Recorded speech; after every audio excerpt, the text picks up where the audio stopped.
Regional level top 6 most wanted person arestado dahil sa kaso nitong pagpatay sa Barangay Bignay, Valenzuela. Nito lamang ika-12 ng Pebrero taong kasalukuyan. Kinilala ang nadakip na akusado na si alias JJ, 25 taong gulang, binata at tubong Valenzuela.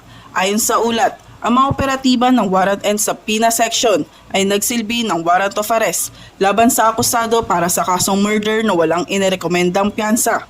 Ipinaalam sa akusado ang dahilan at karapatan sa konstitusyon. Matapos ang pag-aresto, dinala ang akusado sa Valenzuela Health Department para sa medikal na pagsusuri. Kalaunan ay dadalhin sa Custodial Facility Unit ng Valenzuela City Police Station. Ang Valenzuela PNP ay patuloy sa pagsasagawa ng operasyon laban sa mga taong may pananagutan sa batas upang mapanatiling ligtas, tahimik at maayos ang komunidad.